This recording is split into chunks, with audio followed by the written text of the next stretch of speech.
Hello, everybody, and welcome back to Odin's Movie Blog. I am the critic who is a cynic. How is every of my face? And we can have a little bit of light. I know it doesn't look totally natural, but at least I can get a little bit of light in. How is everybody doing? It looks like we had some people in early, which is great. Let's see.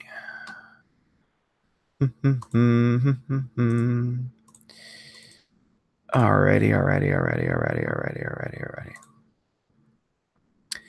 Let's see. Adam Davies, hello. Good day. Good, sir. How are you doing? Super Anime Gamer 01, hello again. Yes, we are back at it, and I'm very excited. We've had a lot of really interesting things happen in the news today. Poor Abu Nas has been blocked and banned on Twitter, which is interesting.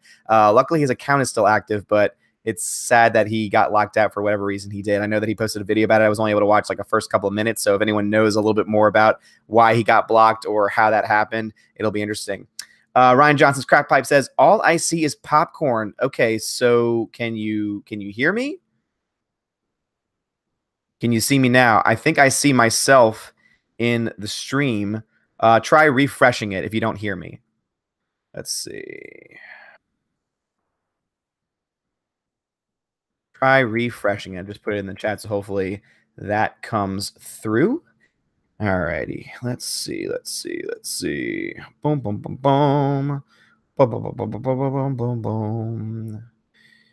All right. How is everybody doing? We got 5 people in here. All right, so Ryan Johnson's crackpipe says that he hears me. Okay, did you try refreshing the stream? Because that might be the way to do it. So let me know if that works. All right, yeah, thank you. Let me know if that works, because if anyone else has that issue, it'll be good to know whether or not that fixes the problem or not. So hello, everybody, and welcome. I know that, let's see, World Class BS is live streaming. Ethan Van Skyver was live streaming. I know that he's been like on vacation, so he's been doing live streams from all the most random of places in the world. But we are here. We are excited. We are doing a lot of fun things just like normal. And yeah, so I would say that I think some of the most interesting things today, at least for me, let's see. Adam Davies says, at least I'm not late today. Yes, absolutely. You are correct. And then Ryan John's crackbite, thank you for confirming that. So I'm glad that the video is working for you now. And as you can see, as I was mentioning before, I do now have a desk light. So my face is actually lit, so you can actually see me. So hopefully that helps me when I'm doing other videos too. So I'm very, very excited for that. But yes, Adam Davies, I'm so glad that you are here and that you are not missing it or anything to that effect. So hopefully some other people can jump on as well. But actually, I will say this, non-Star Wars related news first, but has anyone seen the trailer for Sicario 2 Day of the Soldado? If you've never seen the original Sicario film, I highly recommend it. It was one of my favorite films. It's another film by Denis Villeneuve, who we've talked about previously on streams. He's the one that did Blade Runner 2049. He's the one that did, let's see, Arrival. He did Enemy. He's done so many great films, but the one that got him on the map for me, he also did Prisoners back in 2013, but the one that got him on the map for me was the one he did in 2015, I believe it was the year, and that was the first Sicario film with Emily Blunt, Benicio del Toro, and it has just an amazing cast. It's a brilliant film, and it deals with a subject matter that could have easily become a political mess, and instead what they decided to do with it was just tell a really good story that dealt with essentially the Mexican border, the drug cartels on the Mexican border, and so it basically avoided any real, I mean, obviously, if you dug into it, you could probably find like some politics, but overall, the messaging was not overt. It was not trying to be a political film, and instead, it was just an awesome, straightforward, amazing, just drama, like just action.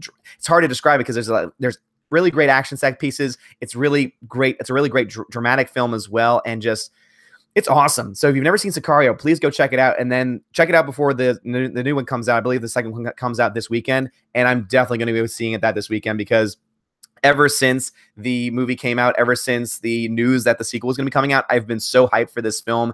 And in fact, on my list, I mentioned this to you guys last night, that I actually used to have a movie podcast. I still do. I plan on doing another episode soon, but it's been about a month since I've done an episode. But I did an episode where I did my most anticipated films of this year.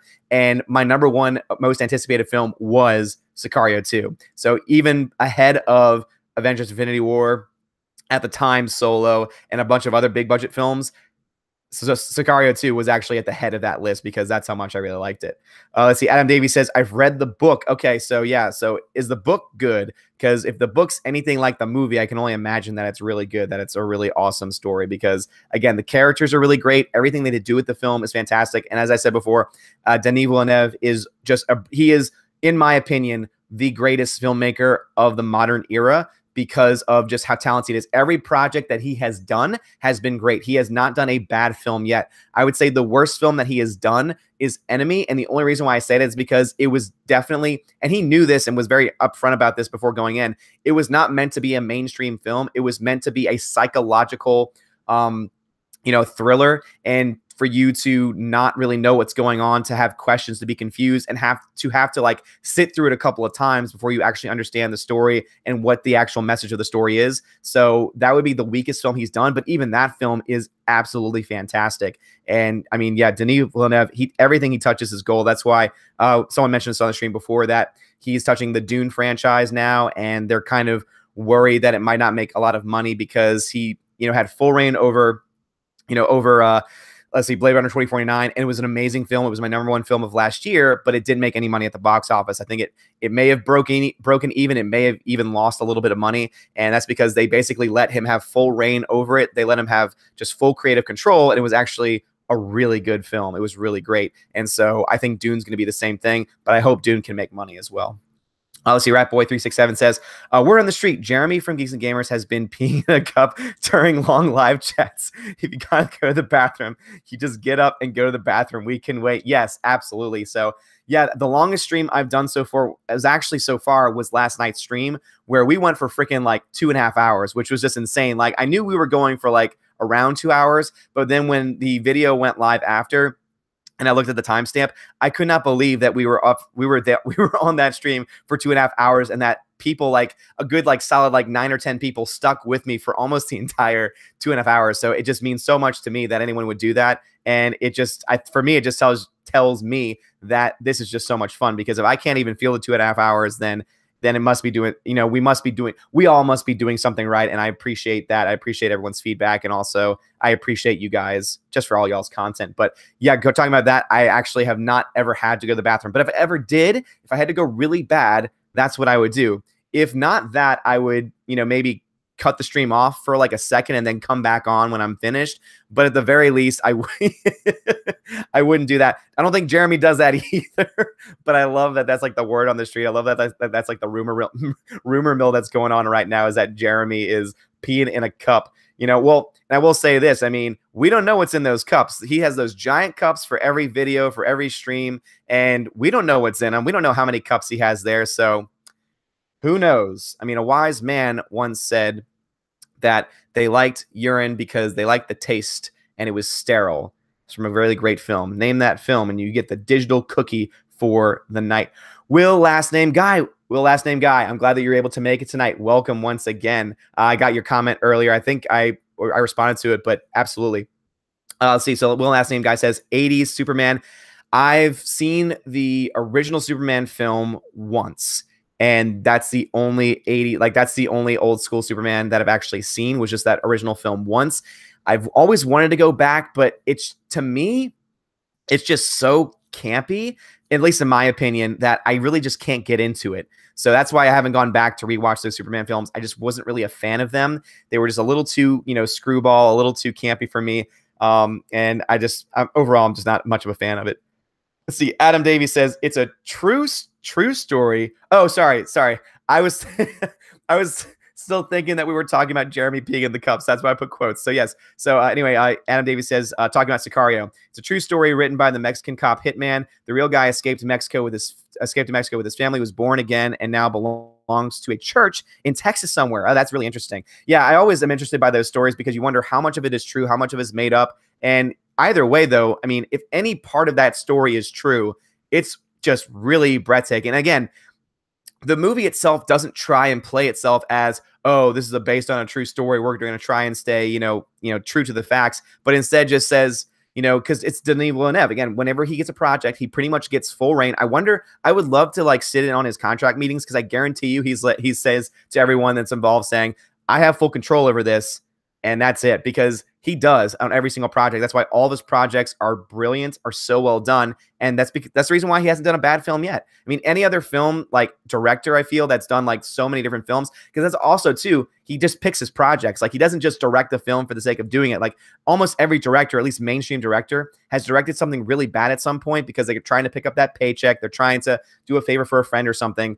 Denis is just totally his own person. He does everything he does everything his. I really hope that, because obviously he still has a lot of time left, because he's a relatively young director. He's got tons of projects ahead of him. And I cannot wait for, like, in 20 years for there to be like a box set of all of his work, because that's how influential I think that he's going to be in the long run with how he tells stories on the screen. System Error, welcome back, System Error. System Error says, you look a bit like Brian Blessed. Can you do an impression of him? I don't know who Brian Blessed is, so please fill me in. And also, is that a good thing or is that a bad thing? I would really greatly appreciate, and I would really appreciate you letting me know. Adam Davies says, hell yeah, he did Blade Runner justice. Yes, so I've said this before, I love the original Blade Runner film. Do I think it's one of the greatest films ever made? Depends on what you're asking me, depends on what aspect you're talking about. I do think there are some people who I feel like overrate the film. It's still a good film. Like, don't get me wrong, I love it, I own it, I'll rewatch it whenever I want to. But what Denis Villeneuve did with Blade Runner 2049 was just out of this world. He took the original source material, added to it, and I personally think made an even better product than the original film. That's where I am. I think 2049 is a better film overall, because I would easily sit through 2049 3 times in a row than the original 3 times in a row, and that's just how good it is. And that's like 2049 was like a 3-hour movie, so that just tells you a lot about how good it is. I mean, every scene is just so well crafted. I mean, he's an amazing director. I really hope he gets more projects, but also I hope that he continues to be respected by other people that will give him the ability to make the films his own way as well. Super Anime Gamer says, I bet executives don't even talk to him now. They just hand him a pile of money and tell him, make magic, and he does. I totally agree with you. I think that's why I was really worried when Blade Runner just didn't make any money at the box office, because I thought to myself, for most people, most producers, they would look at this film and think to themselves, well, this is essentially a financial flop in a lot of ways, because it, either broke even, maybe even lost a little bit of money. But because it got such high reviews, and I really do think, I haven't really followed the Blu-ray sales, but I know a lot of people were buying the Blu-ray and are still buying the Blu-ray, because it was in a lot of people's like top movies of the year. So I'm hoping that second life that it got, because basically it's not just about quantity, it's also about quality.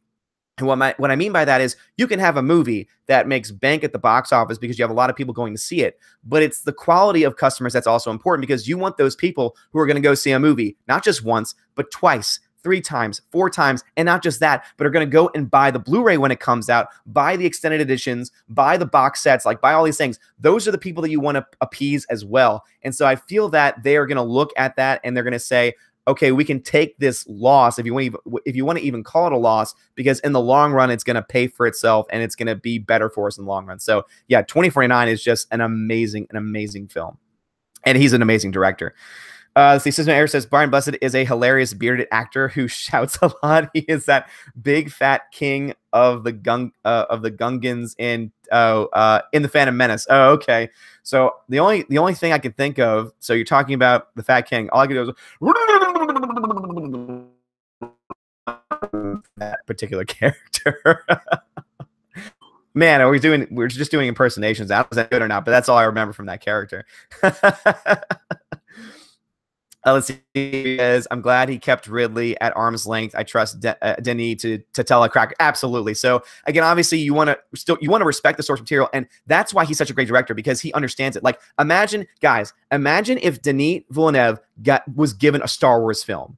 Imagine if he was given a Star Wars film. I would go I will say this right now. If for some crazy reason Kathleen Kennedy was still in power like 5 years from now, when he might get an offer, and all the other crap was going on, if he was the one that was given the reins for a Star Wars film, I would go see it opening night, just because that's how much I trust him as a director, and that's how much I trust him as a filmmaker. But I honestly think she is going to be gone. I think Rian Johnson's not going to be in the picture. I don't think any of these knuckleheads are going to be there. And so I really hope that he gets offered one, because, oh my goodness, if he was able to do with Blade Runner what he did with Blade Runner 2049, imagine if he had Disney's budget. Imagine if he had a Disney-backed production where he essentially had almost unlimited funds and was given the ability to tell a Star Wars story. That would be an amazing film. That's the guy that I would trust with pretty much any of the legends that y'all have been telling me about, any of the characters from Legends or Knights of the Old Republic or any of the extended universe. That's the man I would trust with any of those characters because, yeah, it may not make bank, but it would because it would be an amazing film, but it would also just, oh my goodness, it'd be just so fantastic. Oh man, that's says Brian Blessed always put a smile on my face whenever I see him on film. The role can be complete crap, but he still sells it. Yeah. I love the King of the Gungans. Super Anime Gamer said, I personally thought Blade Runner felt really disjointed when I watched. 2049 kept the world and characters, but fixed the narrative structure. Yeah, I can agree with that. Well, also, too, keep in mind that, you know, I don't know which version you saw. I'm assuming that you saw the final cut version, but remember that film went through production hell. One of the reasons why it flopped the box office was because the studio got involved and just really toned down the story, dumbed it down for audiences, and it just really hurt the film. And I feel that that's, you know, something that Denis is just so good at, is that he's able to avoid all of that nonsense. He's able to say, no, this is the story I'm telling. This is what I need to be able to tell the story. Now let me do it. So, and then for me, I'm like, you know, I'm like the Fry meme. I'm like, here, you know, just take my money already because I'll go see anything that he makes. Systemair says that was solid, actually. Oh, good. Glad to hear it. Again, that's like, whenever I think of that character, that's like the #1 thing that I think of him doing. Mex ASC says, to this day, my favorite Brian Blessed role was the Suleiman Khan from High Road to China. I've never seen it. Is that a movie that I should have put on the list? Let me know, because I've never seen that film. So if that's one I should put on the list, please let me know. Super Anime Gamer says, dude, yes. Villeneuve, Star Wars. Dude, again, even just thinking about it again, that would be one of the best films. I'm telling you this right now. He would make an amazing Star Wars film. Again, if he was given total control, if he was given total narrative control, total creative control, he would make, I would argue, one of the best Star Wars films to ever exist.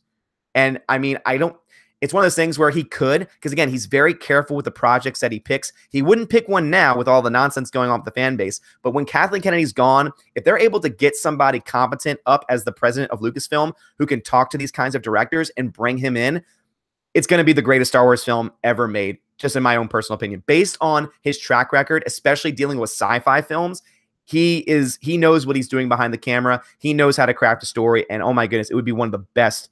It would be one of the best things ever. Let's see. System Error says, Brian Blessed is a legend of cinema. Yep. Adam Davies says, Mex ASC says you're cutting out. Oh no. System Error says, yeah, getting choppy here. Oh no, guys, please let me know if it's fixed. Please let me know in the comments it's been fixed. I'm sorry if it is. I have a full, you know, I have a full Wi-Fi signal, it looks like. So please let me know if the case, because I might have to, you know, try something else. So let me know if it's working now. Let's see. Lethal Lightning, DC Universe info coming soon. Get hyped. Lethal Lightning, I checked out the replay of your live stream from today. I was able to watch like the first 20 minutes of it. Solid stuff, man. We're definitely gonna have to at some point try, because I think that me and you could do a really good low council together. And so me, you, maybe someone else, like maybe one or two other people, we should definitely collaborate and do something, because I think it would be an awesome stream. I was really loving what I was watching. Let's see. Will, last name guy says, did we talk about a Gremlins reboot yet? No, we have not talked about Gremlins reboot. I like the original Gremlins. I never saw the second one because I just didn't have any interest in it, but I do like the first one. Again, we have that conversation. I've had this conversation before. Like, when are reboots necessary? Are they ever necessary? Like, for that one, I don't feel like it's necessary. Personally, I feel like they should just leave that as a 1980s nostalgia film and just leave it at that, because they're rebooting everything. And if you're going to reboot something, that is not one of the properties that I would reboot myself. If I had to make the decision, I would not do that. Adam Davies says, I'm a Blade Runner tragic. I have every version, including the work print. Dude, that's amazing. I am so pissed at Amazon. So there was a sale for the collector's edition Blu-ray set. And so it had literally every cut. So every cut that you have, it had every cut together. It had the little unicorn on the front. It was a beautiful looking set. It was on sale on Amazon for like $20. like $15 or $20. And so I bought it right away. Of course, it was sold out when I bought it, but it was one of those things where it says buy now and you'll get it later. I've waited a year for it, and it took over a year for Amazon to say, we're closing this because no more coming in stock, and too bad. I was so upset. I was so mad at Amazon. Obviously, I still love Amazon because whenever something bad happens, like whenever an order, basically at one point, just to like bring back why Amazon's great, I ordered I ordered a bag of dog food and it got lost, and they sent me a new one for free. And then the other bag of dog food came in, so I ended up getting 2 for the price of 1. And so Amazon's really great about that. But when it came to that one, I was so upset because I want every version so that way I can see every version, so that way I can see the differences for myself. I also really want to see the theatrical version because I'm interested to see how the voiceover works, if it works at all. I've heard that it doesn't, but I still want to hear it because I know there's different scenes that go in each one. System Error says, here's what is driving me nuts tonight, Odin. Please be my therapist. Yes, tell me what ails you. Tell me what ails you, and I will help you as best as I can. Welcome to Asgard, where we talk about our problems openly, and we do what we can to help one another. Yes, System Error, absolutely. Levi said, is there a new Gremlins movie coming? I thought there was. I mean, as I said before, I don't think that they should have a reboot, but I'm pretty sure it was talked about at some point. I don't know if it's been greenlit yet. I don't know where it is in production, but I'm pretty sure that it's been talked about at the very least. So if someone can just confirm that, that'd be great. See. System Error says, what is Favreau doing television when they are looking for vets? He is a... Oh, why is... Okay, gotcha. So the question that System Error asks is, why is Favreau doing television when they're looking for veterans? He is a veteran. Absolutely. So he is definitely a film veteran. He knows what he's doing. I mean, he made freaking Iron Man. He made the movie that got the MCU started. He made arguably one of the best MCU films. Most people, when they make their top list for the MCU films, put the original Iron Man up there because of how good it is, because how much... I mean, he gave rebirth to Robert Downey Jr.'s career, essentially, and he did so many other things with that film. And again, he put everything in motion. It's all thanks to Jon Favreau. So why? Maybe it was his choice, but if I was the one who was making those decisions and I had a choice whether to put him in charge of a film or a series, I would put him in charge of a film because that is his comfort zone. That's what he's good at. So, you're absolutely right. Like, why would they take someone who's excellent at films? I mean, just look at the Jungle Book that he recently did. That was an amazing film. Like, I was going in with such low expectations because I knew that it was almost entirely CGI, and I freaking hate CGI a lot of the time. It was great. It was fantastic. Let's see. Will Last Name Guy said eventually it's inevitable. System Error says he made Iron Man. Exactly. He made freaking Iron Man. He got the MCU started. System Error says, and they give Ryan and JJ the films and Favreau the TV. Complete wrong way around. Absolutely. I would actually have been interested to see a Ryan Johnson television series because at that point, he could take it one episode at a time. Everything would get vetted, and also it would happen in the television universe and not in the film universe. And then just like with the MCU, or a lot of times with the DC universe, you can have them be separate storylines. You don't have to have them all be a part of the same universe. So you can have Ryan Johnson have his own separate story that's totally separate from the Skywalker universe, from every other part of the Star Wars universe. And he can do whatever. He can make that series that 50% of people hate and 50% like. And guess what's going to happen? Because you have that 50% who hate it and it's television, the ratings are going to tank and it's not going to make it. But, that's neither here nor there, I guess. Ryan Johnson's Crack Pipe High Road was okay at best. Okay, so if it's just okay, then I won't check it out. Unless Mex here says something different. Mex says, High Road to China is a 1983 Tom Selleck film that takes place during the 1920s. It's considered to be an average film, but worth a watch at least once. Okay.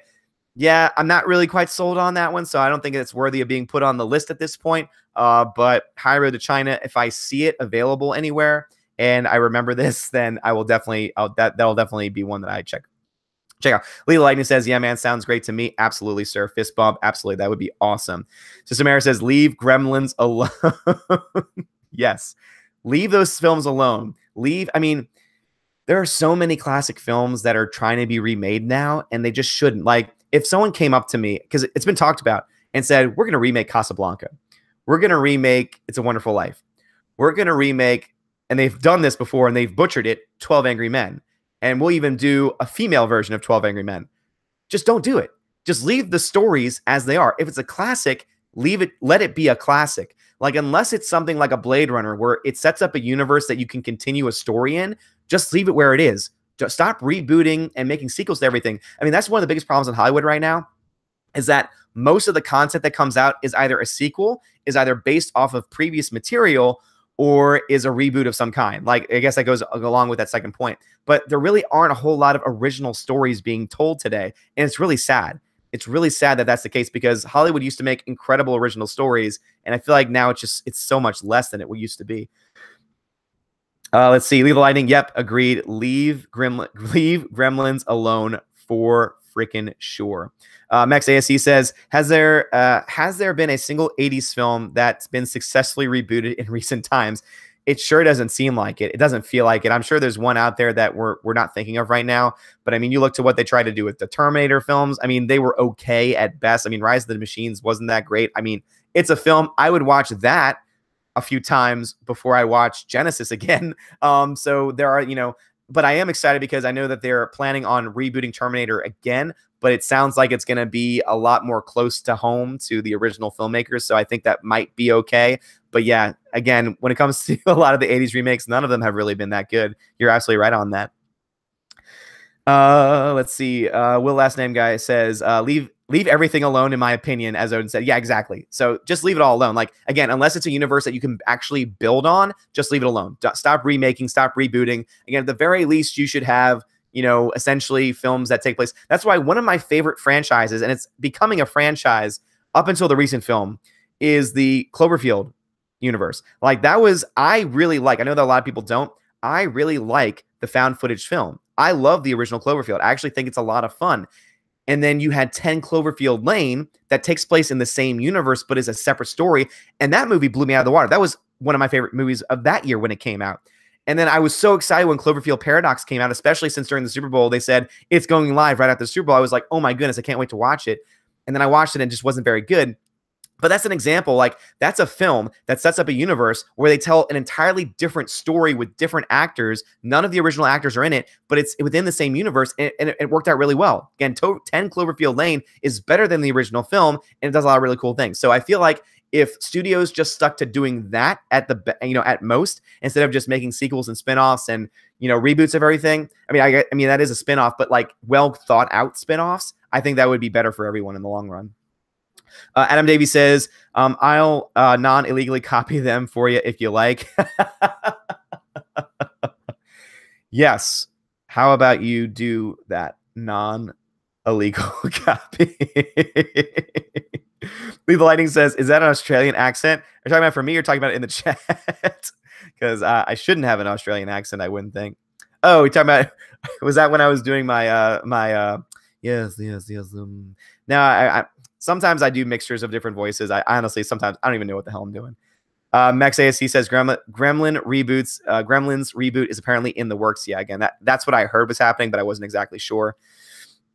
Well, Last Name Guy says, for crap's sake. Yeah, exactly. Like, seriously, why are they rebooting Gremlins? That's a film that does not need to be rebooted. That's not a film like that. To me, that's not a universe to build off of, in my opinion. Like, yes, you could, but should you? No, I would not say that that's one to do.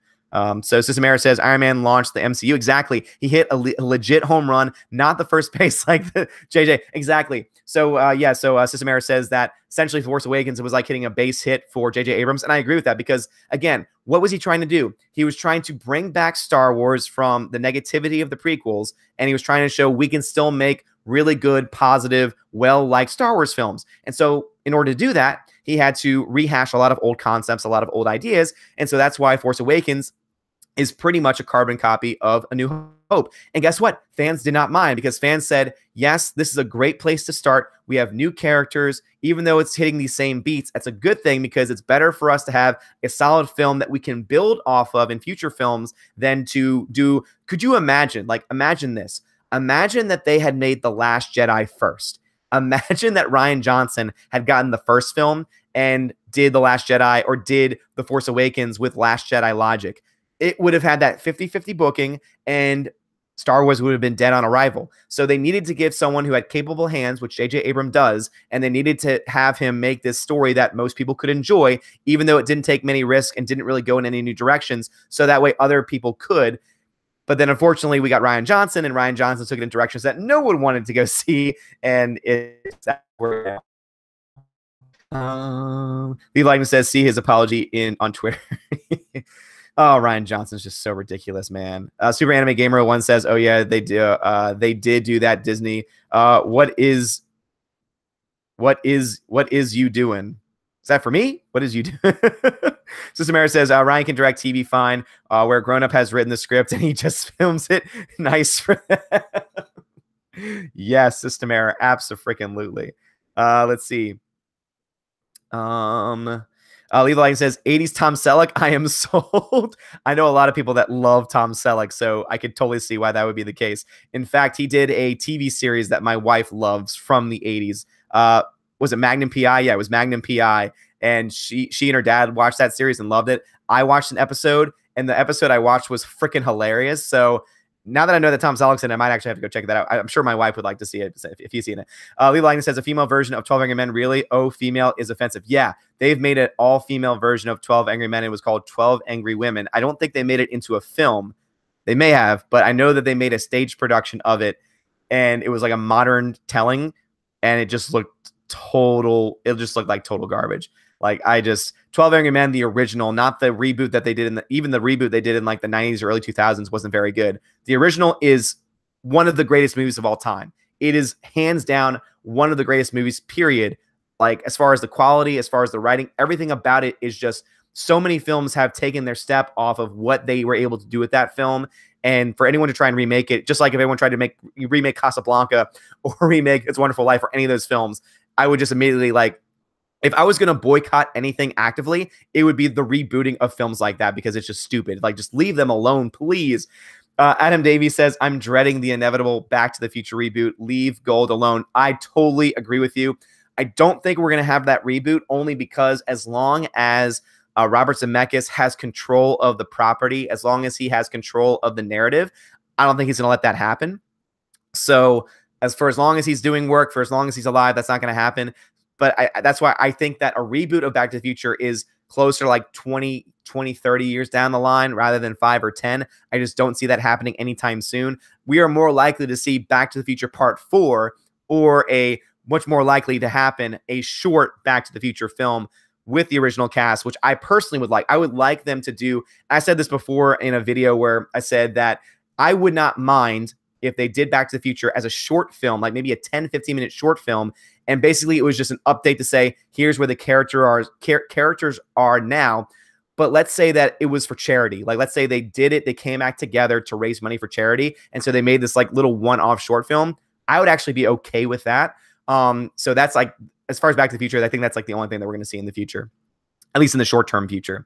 Ryan Johnson's crack pipe says, to me, classics like Casablanca and Wonderful Life should never be touched. You are absolutely right. And yet they're talking about it. I know that it's been talked about that people want to remake Casablanca. And that would just be stupid because you know that they would try and modernize it. You know, they would try and probably put in some SJW nonsense into it, and they would essentially ruin it. And obviously, they wouldn't ruin the original film because you can't. But, oh my goodness, it terrifies me that these studios are now just trying to literally, not create any new ideas and just attack essentially our our memory of these classic films and just destroy them as classics. It would be like someone saying, just like what they did when they remade Psycho, who in their right mind would have thought, yeah, Psycho wasn't very good. Let's remake it. Let's make a new version of it with Vince Vaughn. Who in their right mind would want to, come on, Hitchcock. It's freaking Hitchcock. You don't remake Hitchcock. I mean, anyone who says, I'm going to remake Hitchcock and I'm going to do it better, because that's really the only reason why you should ever remake something or reboot something is if you think, I want to do this better. So imagine, I could see them doing that for maybe a really bad sci-fi film or a really bad movie that had a great concept but ruined it. Those are the times when you say, oh, I can do this better. I can make this better. Not, oh, I'm going to take this classic that's perfectly fine the way it is and just totally butcher it. You don't do that. So, yeah, I'm terrified, though, that they're going to do that because you just know that a lot of people want to get their hands on it just so that way they can say, oh, I made the reboot, and even though it's going to be total garbage. All right, Super Anime Gamer 1 says, I think the worst one, though, was when they tried to announce an all-female Lord of the Flies. The author said the characters being male was the point and central theme. Exactly. Oh, my goodness. Oh, my goodness. Actually, I never even heard about that. That's a terrible idea. I mean, one of the main concepts of it is that if those, because really it's a commentary on just maleness, like on some of the basic like biological the biological existences of what being male is. Like, again, does that mean that every male is like that? No, but for the vast majority, males are much more likely to be violent, are much more prone to violence, are much more prone to trying to essentially take leadership roles in that way. Again, it's not to say that women can't do that or won't do that. It's just biologically there are these differences. We cannot deny biological differences. And so to say that, oh, we're just going to remake this film with all women just denies the fact that it's the whole reason why the characters were all male in the first place was because only a group of essentially teenage boys would actually come up with the society and act the way that they did. Women would have done it differently. Women probably would have come together and probably would have created a really great society. I mean, let's just be honest. But like, to say, oh, we're going to remake this entire story and just put in, just plug in female characters. It's like, no, that's not what you do. That's not how you do these things. Let's see. All right. It's probably going to jump on me soon. Leave the Lightning says, yeah, the new Terminator is retconning everything apart from the first to Linda Hamilton is back as Sarah Connor. Exactly. So once I heard that news, I thought to myself, okay, I'm still worried because obviously it's still been a long time. And even though Terminator is actually one of my favorite franchises, one of my favorite rides of all time that unfortunately recently closed at in Florida was the Terminator ride. I call it a ride. It was a 3D experience. I freaking loved it. They had real people playing the parts, and then they had like a 3D film that takes place during the time of Judgment Day, which is one of the greatest action films of all time, T2, Terminator 2, Judgment Day.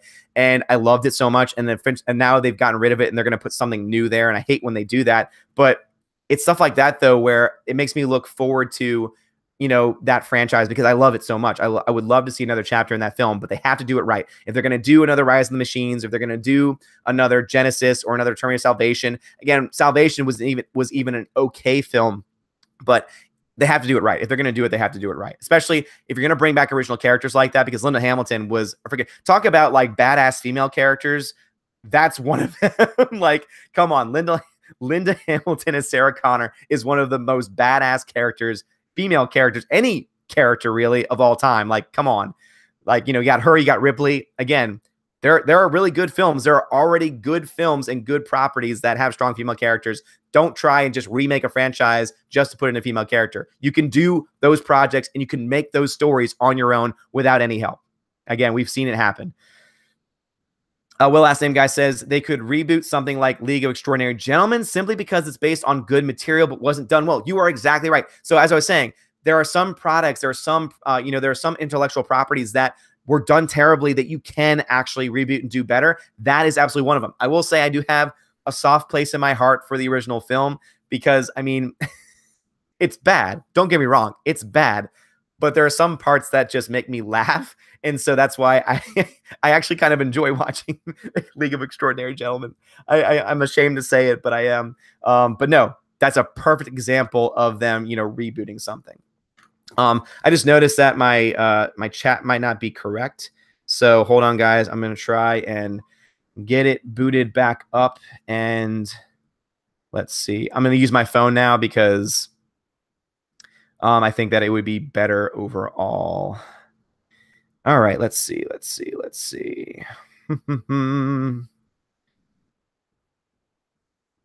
All right, cool. All right, Brad Noble. Hello, Brad Noble. Welcome. Heard Melissa McCarthy was playing Gizmo. Yeah. Again, I love Melissa McCarthy. I think she's a fantastic actress, but you don't need to reboot. You do not need to remake Gremlins. It's just leave it alone. It's fine the way that it is. Mex ASC says there are some franchises that should be left to die, like the Dark Universe. I'm gonna be honest. I was actually kind of excited for the Dark Universe. I thought that the concept was really great, but the problem is that they put the concept over the content. And so when they made the Mummy reboot and it was bad, it's dead in the water. Like, there's no way they can go forward with that franchise, with that universe now. But it was a really cool concept. I would have liked to have seen it done. But again, if it's done well, it's worth seeing. If it's not done well, I mean, just don't do it. Like, unless you know that you can do something really well, unless you know that you can, give something the best effort, just don't do it. Just leave it alone. Let's see. Leaf Lightning says LOL. Super Anime Gamers talking to ASC. Yes, talking about the Dark Universe. Yeah, I mean, the first movie was so bad, it's dead. There's no way that they're going to continue it. And if they do try, it's just not going to succeed. System Error says, tonight I read about how Favreau built the script for Iron Man, and I nearly wept thinking about what might have been if he had done the trilogy. He would have aced it. Yeah, absolutely right. I mean, I think, again, going back to this, I think J.J. Abrams is a very capable director. But as far as someone who can take an entire trilogy for himself, because again, if you're making a trilogy and it's meant to be telling the same story, you should have the same director. I mean, if I was making a film, if I was making a series of films that were all about the same story, all about the same characters, I would want the same writers and directors a part of every film. I wouldn't want to split it up into different people and then have the situation like we have now, where something is set up in the first film, in The Force Awakens, and then The Last Jedi comes out, and then just Rian Johnson totally craps over everything that JJ set up. So having Jon Favreau in charge of all three, I think would have been an excellent choice. So I think you're absolutely right on that. Let's see. Well, that same guy says, I think the Dark Universe was a good concept. It's the execution. Exactly. That's what I said. So again, brilliant concept. Could have worked. Execution was terrible. Did not work.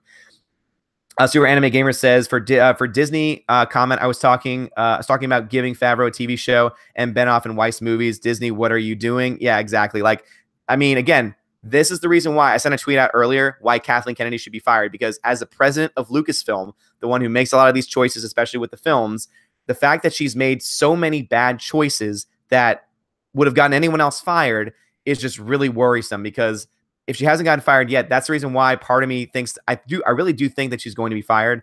But the question is when and how, the question is when and how is it going to happen? Because again, some of these people are so empty-headed or so thick-headed that they'll just, keep making bad decisions, even though they know that it's not good for their content. Lethal Lightning says, make vampires great again. Yes, we are going to make vampires great again. It's going to be wonderful. There's going to be so much sucking. You will not believe this amount of suck that we will bring to this universe. It's going to be the biggest suck of all time. And then we are going to build a giant well out of dead humans. There's my Trump impersonation for the night. Make vampire.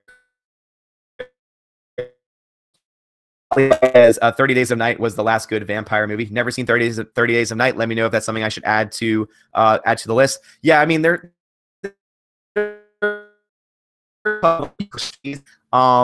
but yeah, it's been a lot. I've heard a lot of really gay. No, never mind. That's zombies. I mean, for me, the last good vampire movie that I can remember seeing was Interview with a Vampire with Tom Cruise.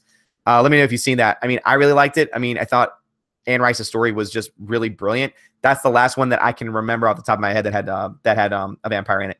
Rapboy367 says he has a clause in the contract: as long as he's alive, never make a reboot. Exactly. I think I saw that Back in the Future doc. Exactly. Yeah. So we don't have to worry about that, because again, unless he allows for like a short film, which could happen again, as long as it's for charity, I think that could be a good idea. We don't have to worry about that happening. So definitely glad for that. Max ASC says the beauty of Casablanca is that even though it's hailed as a classic, it's not a perfect film. Well, again, there is no such thing as a perfect film. I mean, and I think that's the biggest problem with Hollywood, is that they need to accept that there is no such thing as a perfect film. There are some really good films, Casablanca being one of those films, but you can look at that film and say, oh, there's an editing mistake. Oh, there's an audio mistake. Oh, there's something wrong with the film, in that scene. You can find those mistakes, but it's a classic because the story is great, the acting is great, and it's just it's held up so well because basically everything else totally outweighs any of the issues with it. And just mean that you should remake it altogether. So definitely agree with you there. System Era says worst remake of all time has got to be Psycho.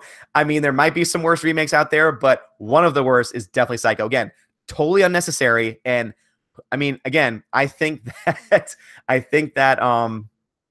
oh my goodness, I don't know why I'm blanking out his Peter LaFleur. I know his character names, but oh my goodness, I'm blanking out his name. I said his name earlier too. Sometimes I have really bad short-term memory, guys. So that's the reason why I write things down. But anyway, y'all know what I'm talking about.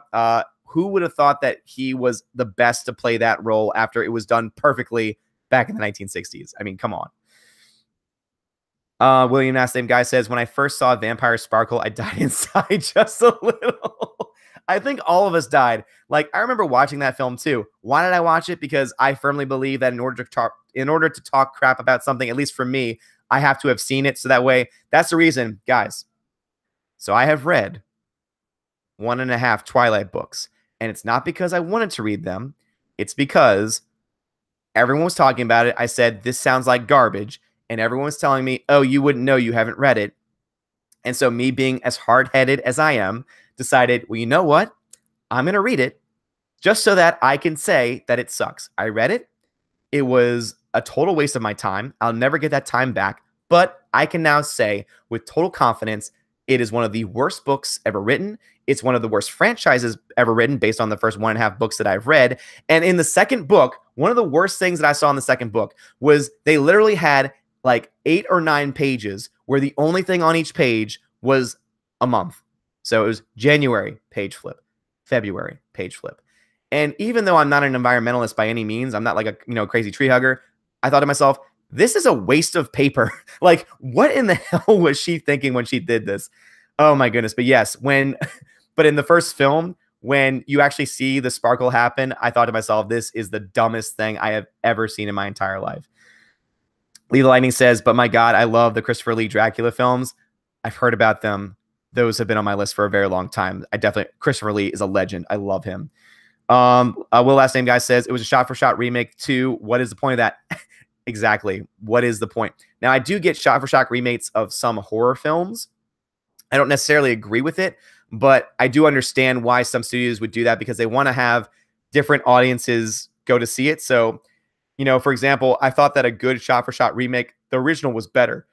But a good example of a shot-for-shot remake was Quarantine, because it's based off of the Spanish film Rec, an amazing horror film. If you like horror films, and I don't, but it's still that good, check out the Spanish film Rec. It is fantastic. But Quarantine was a shot-for-shot remake of that film. So sometimes when you do things like that, I feel like it's worth it, but I don't like shot-for-shot remakes in general.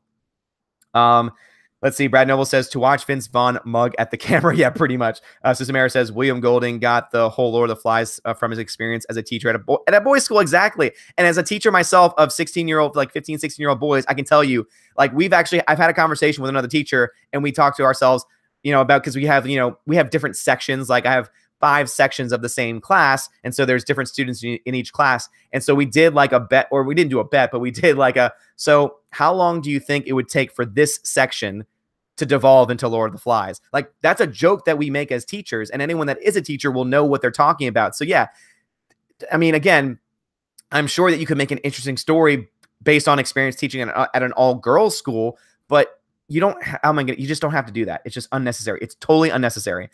Let's see. Brad Noble says, heard Melissa McCarthy is playing Norman in the reboot. Could be. Well, last time, guys, that surely would be a box office gold. Yes, because everything Melissa McCarthy has been in, Ghostbusters 2016, is box office gold. Jeff Cotto, what is up, Jeff Cotto? How's it going? He says, my bro Odin, let's talk movies. Peace, brother. Yes, absolutely. Let's talk movies. He did a really great, it was essentially, he can sell better than I can, but it was essentially a court scene, or not a court scene, but it was the trial. That's what I'm thinking of. It was the trial of Lucasfilm, like the trial of everyone involved. He made that video last night, so go check out that video. Give it some views. Give it some love. He has some really great content with that video. Lee Lightning says, exactly. JJ should shut up about being scared of strong female characters. How iconic, or how ironic is that shot of Sarah Connor wearing the black outfit with the assault rifle? I know. It is so iconic. You meant to say iconic. Sorry. So yeah, it is so freaking iconic. Like, Sarah Connor, again, is one of the greatest characters ever to be written. And people, it's so sad that we live in a world today that will criticize Sarah Connor solely because her character was written by a male.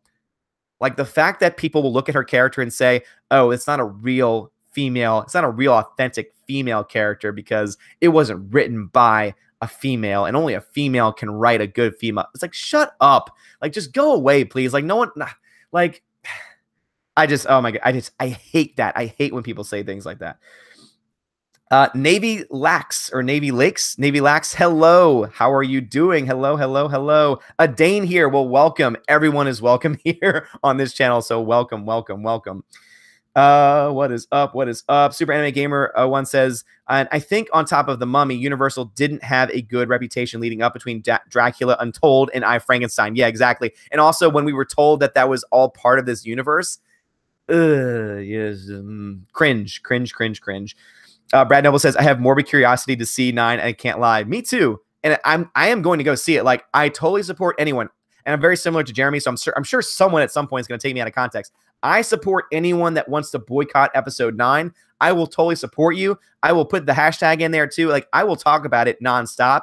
But because I am a movie review channel, because I am a movie critic at heart, I'm going to go see it. Now, am I going to do what I did for Solo and buy a ticket to see something else? Yes, most likely. Again, unless they clear things up and it looks like it's going to be really good and Kathleen Kennedy's gone and all that stuff, all the things that we want to see happens, then I'll go pay to see it just to show them, yes, this is what we want. And we will show you that it's what we want by actually paying and going to see it multiple times in theaters. You know, hopefully that happens, but who knows? You know, we're a year and a half out, so who knows if that's going to happen. But at the same time, I will say I will still go see it regardless, whether I sneak into it, whether I buy to see another ticket instead, you know, buy a ticket to another movie instead. I don't know, but yeah, definitely plan on doing that. Definitely plan on doing that for sure. And I have to get back. I have to find my place in the chat. My phone turned off. All right. So Brad Noble says, okay, we got that. Navy Lack says, what are your guys' thoughts on the trailer for Battlefield 5? Have not seen it yet. I'm not a gamer, so I'm sure my guys in the comments can have some good conversation with you about that. Navy Lack says, only vampire film worth watching is Blade. Dude, original Blade is awesome. And that's also a reboot that could work. Now, is it going to work? I'm not sure, but that's one where you could reboot it because, you know, with especially if you reboot it with Wesley Snipes, I think it could be really good. Navy Lack says, interview with a vampire, boring, bland, Brad Pitt. Again, I respect that opinion. Again, I tend to like those boring, long, drawn out films, so I definitely appreciate you for having that opinion, but I personally liked it. It's the last one that I can remember seeing that I liked a lot. Brad Noble says, gonna want to see some gameplay before I buy it. I think before you buy any game, you're gonna want to see more than that. Well, last name guy, the first scene of the first Blade. Yes. More, please. That's what we want. That is what people want. System Error says, Blade is the least vampire film, or maybe the most gay. I'm not sure. Dude, guys, System Error is rocking the chats tonight. Every comment has just been amazing. But yes, like, that's a great question. I don't even want to think about it. Navy Lack says, yep, gave us the famous nightclub theme. Yep. Brad Noble, the first Blade was great. Absolutely agree. Absolutely agree. Will, last name guy, breaking up again. I'm so sorry. I have no control over this. Again, my Wi-Fi signal says that it's on, so I'm very sorry that I'm breaking up. I hope that it's back at this point. I assume that it's back at this point. And again, I'm really sorry that we're having issues tonight. Again, I don't know if it's on my end. I know that we've had a couple people have that experience, so I think it is probably on my end. I do have like an Ethernet cable, but it stopped working for some reason. So I'm gonna have to check that out in the future. But thanks for letting me know. I always appreciate y'all letting me know that. Navy Lack says, we need Snipes back. Damn right we do. Brad Noble says, Dodgeball rocked. Yes, so damn good. Lee the Lightning, dude, watch 30 Days of Night. It's based off a graphic novel. It's set in Alaska where night lasts 30 days straight and vampires can only come out at night. Oh my goodness, you are totally right. That's a brilliant concept. So yes, 30 Days of Night. I am going to be, oh no, my pencil broke. All right, it's back. All right, 30 Days of Night. And for anyone that's new to the channel, if you give me a recommendation and it sounds really interesting, you will, or rather your recommendation will make the list. Really bright right now. There we go. I was getting really bright. I didn't like that. All right. Yep. System Error says Snipes should make some new Blade movies to pay off the tax man. Yes, System Error, you are totally right about that.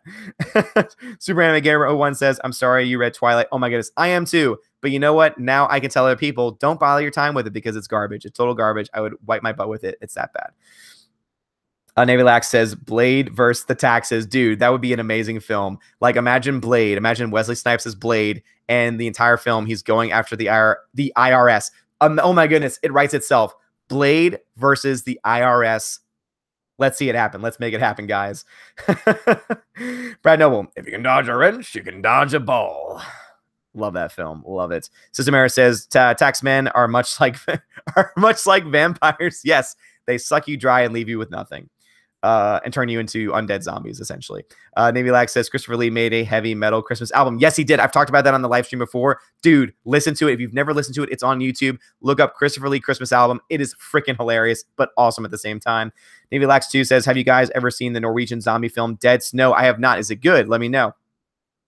Navy Lax says, so stupid it's good. Okay, well, let me know if it's worth being on the list. And anyone else add into that if you've seen it. Brad Noble said, I watched that with Troll Hunter. Nice. Super Anime Gamer 1 says, I don't think Twilight would have ever been really good, but one of the things that contributed to it being so bad was that they admitted to not editing her. They just cranked the book out because of trends. Yeah, and also the fact that and also the fact that she is just not a good writer on top of that. It's awful. Literally, it was a total cash grab. Both the books, the movies, total cash grab, garbage films. And when people defend it, it just makes me frustrated. Let's see. Will Nass, same guy says, I know of Dead Snow. I think I watched a YouTube review. Okay. Troll Hunter is in my top 10, says Brad Noble. System Error says, Odin, check out the original Insomnia from 1997. Nolan's 2002 remake with Pacino is actually inferior. Really? Oh, because I haven't seen. I have a box set where I have the I have Insomnia. So you say that the original Insomnia is better? Okay, I did not know that was a remake. So thank you for letting me know that. Insomnia 1997. You have made the list. Yes, you have. Navy Lake said hello there, Odin. Hello. Will Ask guy says Troll Hunter was good. Norwegian, I think, though. I don't mind. I like foreign films. You know, I don't mind reading subtitles. So if there's ever a foreign film, you know, just let me know. Lethal Lightning says Sarah Connor and Ellen Ripley would kick the crap out of all the SJW people. Damn right. And you know who else they'd kick that? You know who else they'd kick the crap out of? Here are two characters that those two, written by men, but that doesn't matter, would have kicked the crap out of. Have any guesses? Ray and Emphas Nest. Totally kicked the crap out of them because they were just better written characters. And you know what? It does not matter who writes a character, whether they're male or female. Doesn't matter what race they are. Anyone can write a good character. Because if it's a good character, it's a good character. What the person's background is doesn't, or at least shouldn't matter, in my own opinion. Again, if you write a good character, you write a good character. Will Last Name Guy says, thank you for watching movies that we don't pay to watch for. Hey, anytime. That's why I'm here. That's why so many others on YouTube are here. So that way we can tell you whether or not you should spend your hard-earned money on it, because I know that I sure as hell wouldn't want to waste my money on something I don't want to watch. Navilex2 says, just like Iron Sky. Brad Noble says, both were badasses in their sequels after a nice character arc. Exactly. You are exactly right. Adam Davies says, my favorite current vampire is Cassie from Preacher. I've heard really good things about Preacher, so you might be right about that. I have a really good friend that loves Preacher and swears by it. Ryan Johnson's Crackpie says, meaning to ask you this yesterday. If your life became a movie, who would play you and what theme song would be played? Okay. Wow, I've actually never been asked that before by anyone, not even my friends. So when it comes to what actor would play me, I'll have to think about it. But the theme, Terminator, hands down. One of my all-time favorite themes is Terminator. I will tell you this.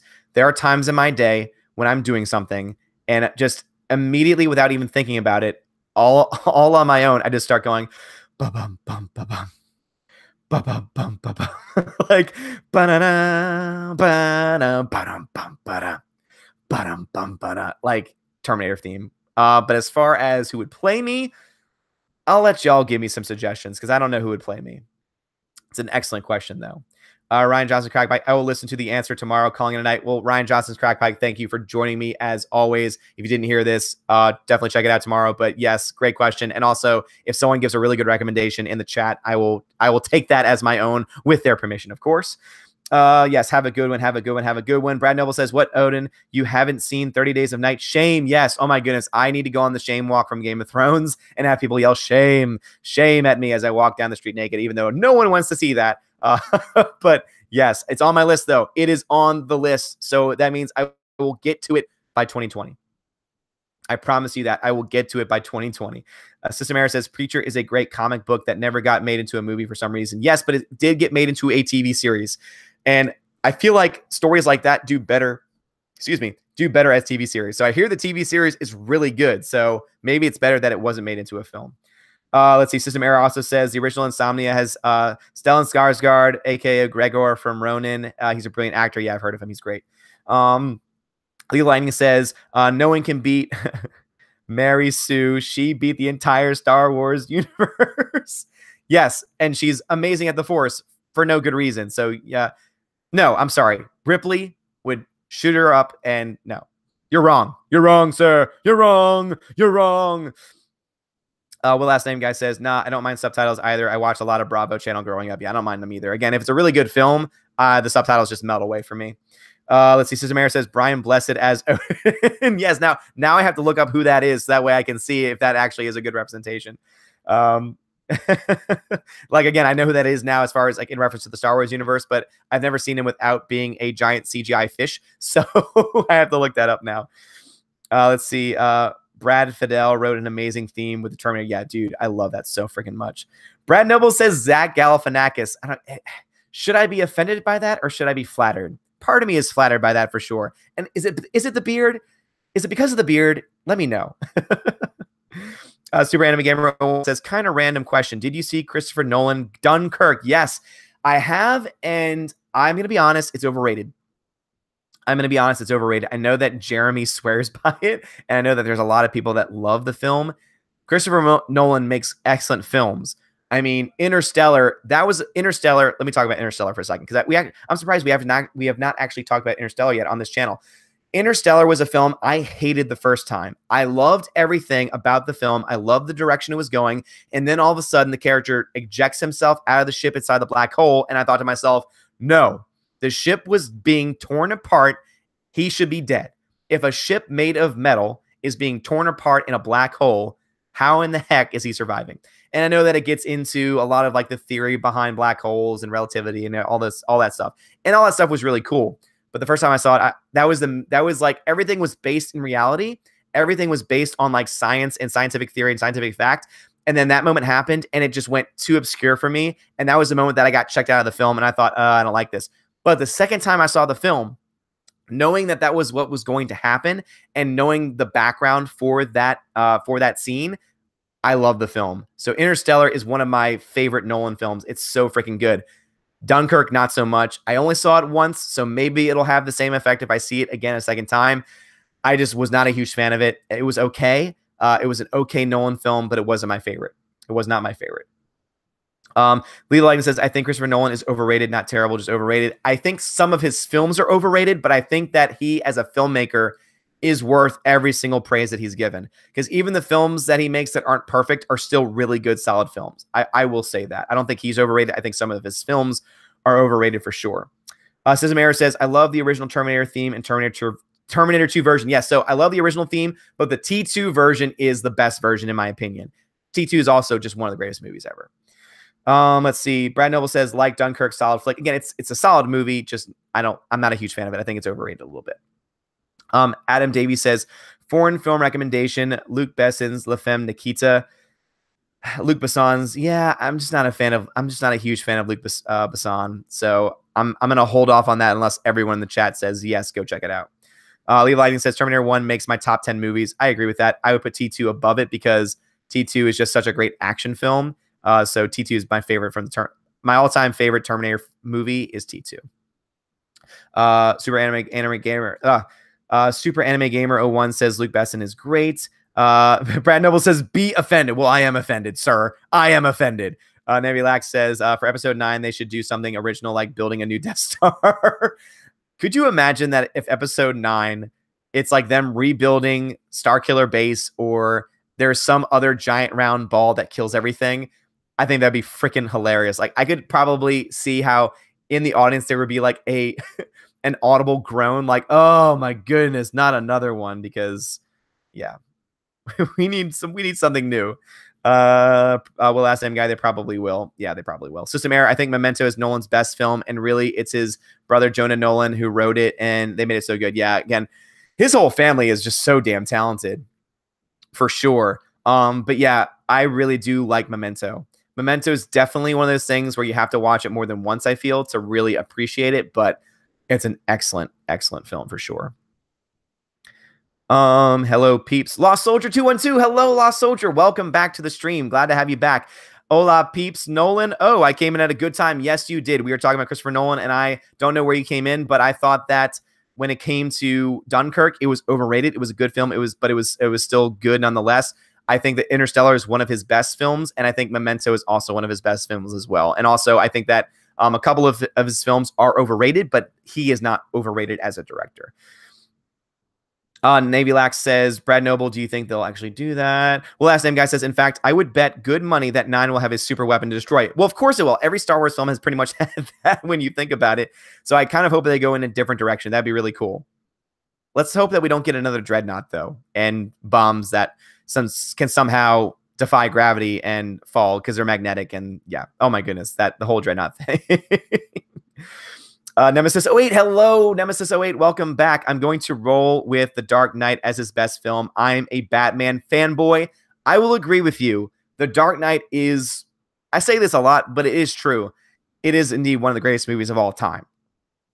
Hands down, one of the best movies of all time. One of his best films, arguably his best. Again, I like Memento. I like Interstellar. Those are both one of his best. But if you were to ask me on the spot now, what's my favorite Christopher Nolan film? It would be Dark Knight because it was just that damn good.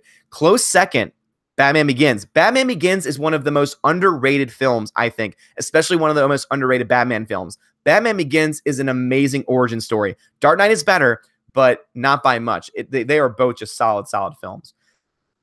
Brad Noble says, walked into Memento blind, and it was great. Yeah, you want to. If you know the twist beforehand, if you know, like, I don't know if anyone's never seen it, but I'm just going to call it the twist. If you know the twist beforehand, it kind of ruins it a little bit. But if you just go in blind like I did, oh my goodness, it's so freaking good. Sister Mara says, I've been thinking about Nikita a lot lately. I want to see it again. Okay, so we got one recommendation for that. Nevilax says, by the way, how come the Empire never learns to be better protection of their fusion reactors? I know, right? I love how there's always like one minor flaw in their designs. You would think that they would like get up on that you would think that they would fix it down the line, but apparently they still haven't figured it out yet. Who knows why? But yeah, totally agree with you there. Oh my goodness, you're right, Brad Noble. It's Jar Jar Abrams. It's Jar Jar Abrams yet. Now here's something. How do y'all feel if Jar Jar comes back? Can they save Jar Jar? Can they redeem Jar Jar? I don't think they can, and I know they won't, but still. At this point, they could literally throw anything in there, and it would be compelling, I think. More than what we had in The Last Jedi, that's for sure. Navi says, everyone knows Jar Jar is secretly a Sith Lord. Oh my goodness. My favorite images, my students show this all the time because they know that I love Star Wars. They love to show me images of Sith Jar Jar, and they're always freaking hilarious. And I love how like there's like that joke conspiracy theory that that Snoke was Jar Jar, or that like the big bad in this universe is going to end up being Jar Jar. I would freaking love that. I think that'd be hilarious. You know, if you're going to make a bad movie, at least make it funny, at least make it entertaining. Lee Lightning says, I'm also a Batman fanboy, but I got big issues with the Nolan trilogy. I'm sorry, but Batman Begins is an excellent film. It's a great origin story, one of the best films. Dark Knight is damn near perfect. Dark Knight Rises, problematic. I will agree with you there. Dark Knight Rises is a film that I really don't like a whole lot. And it makes sense though, because again, they had one of the greatest characters in cinema history with Heath Ledger's The Joker, and unfortunately he passed away too soon, way too soon for his career, especially after the best performance of his career, arguably the best performance of his career. I think there's one other movie that he's better in, but I'll save that for another time. And you have to rewrite a story. You have to rewrite a story without one of your best actors and one of your best characters. So that's the reason why I give some, leeway to Dark Knight Rises, but Dark Knight Rises I have a lot of problems with. System error. Don't you like Leon Odin, aka The Professional?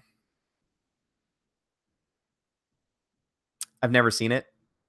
I own it, and it's been on my list for a very long time. But as you should all know by now, there are a lot of things that are on my list, and more gets added every day. And it's really hard to keep up with all of the films, and I just don't think I can do it. No, I'm kidding. No, yes, but Leon is on my list. I want to see it so freaking bad. I can't wait. Sorry I haven't seen it yet, though. It's a freaking classic. It's always on like the top 10 list on IMDb and Rotten Tomatoes and all those places. So trust me, it's on my radar. So don't hate me too much, guys. Don't leave. Last name guy says the Empire suffers from one dimensionality. Yep, absolutely agree. Leave Lightning says, haha, that would be great. A troll by JJ for episode 9. Oh my goodness. Could you imagine like everything gets hyped up? Like Luke Skywalker's coming back, all these things are coming back, and then all of a sudden the big reveal at the very end is it was Jar Jar Binks all along. Lost Soldier 212 says JJ will totally rebuild the Death Star. I bet that's why Pandora coming back needs to blow up. He needs to blow it up again. Yep, pretty much. Brad Noble says get your bets on Ewoks in 9. Dude, Jar Jar and Ewoks in 9. That's how you save the franchise. I'm calling it right now, guys. That's how you save a freaking franchise that's been destroyed. By Ryan Ronham Johnson. Lost Shoulder 212 says, I agree with you on Nolan. Inception is a lot of fun for me to watch, though. I do like Inception. Inception was a film I thought was a little bit overrated because it was just, again, it was seen as this, oh my God, so amazing. It's good. Don't get me wrong. It's a great film. It is an excellent film. There are just better films out there, I think. Navy Lax says, Brad Noble, the Porgs will take down the First Order. Oh my God, the Porgs. Porgs were cute. If I could say one good thing about The Last Jedi, yes, it was a total cash grab to try and sell merchandise, but the Porgs are still freaking adorable. I will still say that for sure. Adam Davies says, I've got to take off, mate. Sorry, Odin. Catch you in the next stream, bro. Adam Davies, thank you for joining me. You were here from the very beginning. In fact, I saw that you came here early. So just thank you so much for joining me. I know that's late where you are, so thanks for joining me at all. I always appreciate when you join. So thank you, Adam, and you have a good night, good sir. Brad Noble says, with Ewok, help book it. Yes. Well, last name guy says, I would be fine with Ewoks. I always kind of like them. Yeah, me too. I mean, are they annoying? Yes, but you know, yeah. Brad Noble, us. Navy Lax 2 says, I recently saw the following Nolan's first film. I've never seen it. Let me know if it's good. Brad Noble says, if Chewie rips Kylo's arms off, I'm in. Dude, I just want to see Chewie tear off anyone's arms. Ever since they teased that as something that he can do, I've wanted to freaking see it. Like, let's see that. Let's see that with all of its gory, with all of its blood, guts, and gore, because we don't have to explain it away with, you know, a lightsaber cut, you know, cauterizing the wound. Let's just have him rip somebody's arms off and have that blood and guts and gore. That'd be fantastic. Lost Soldier, I'm really glad that you mentioned this film. I forgot Nolan had stuff to do with The Prestige, one of my favorites. Prestige is in. So I would go, if you had to ask me now, I'd go Dark Knight, number 1, Batman Begins, number 2, Prestige, number 3. Prestige is an amazing, amazing film. Another film, if you've never seen it, go watch it. The Prestige is freaking fantastic. Super Anime Gamer 1 says, just thought of it since my name is so long, you can just call me Soups. Oh, Super for short if you want. Thank you. Yes, because I have Rose Tico Enthusiast isn't here, but I call Rose Tico Enthusiast. See, I'm already messing up on it. I call that person RTE. So if you want to call, I can call you Super if you want. Again, I just like shouting out y'all's names, and I just like doing that. It's something that I've prided myself on, is giving y'all the attention that y'all deserve, giving y'all the the shout outs that y'all deserve. I know like these live streams usually at the end only get like around 100 views, but still I want to give y'all the credit y'all deserve. So that's the only reason why I say the full names usually. But if you want me to call you Super or Soups or something, let me know and I'll do that. Lost Soldier 212 says, with Jar Jar was a great fan theory. I loved it. It was so much wished if it was true. Me too, dude. Like when I heard that fan theory, like even though I knew it was a total joke, I just laughed every time I heard it. Like anytime I saw him in the freaking hood, I loved it. I thought it was fantastic. Lethal Lightning says Jar Jar is the key to all of this. Oh, could you imagine if Jar Jar was it? Lethal Lightning, Heath Ledger played Anarchy, not Joker. He played a rendition of the Joker, and it was a really good rendition of the Joker. I'm sorry, I disagree. See, this is why I think that we would make a really good live stream together, because we don't agree on everything, as is obvious with this chat in particular. And I feel like sometimes you need that. Sorry. Woo. Sorry if that made any noise, guys. I wanted to get the microphone out of the way of my beard because I know how much y'all love looking at my beard. So you're welcome. Lost Soldier 212 says, so tired, can't type straight tonight. Hey, I can never type straight. Nebulax says, it's always a hard act to follow the Joker. Just look at Batman from 1989 versus Batman Returns 1992. Totally agree with you there. Vertigo Gnome, hello. Welcome, Vertigo Gnome. Welcome to the stream. That's a new name for me. So welcome. You are welcome here. Everyone is welcome here. Super says, the thing about Nolan is that he's creative through and through. He set out to make the best Batman story possible, and he did. I personally think Dark Knight Rises and Man of Steel aren't as good. Well, no, Dark Knight Rises was not a very good film. Straight up, Dark Knight Rises was not a very good film, and Man of Steel wasn't that great either. Man of Steel had potential. It had promise. It felt like a Nolan film because he was one of the executive producers, so it definitely had that feel to it. But Yeah, Man of Steel I was not a huge fan of. Absolutely right about that.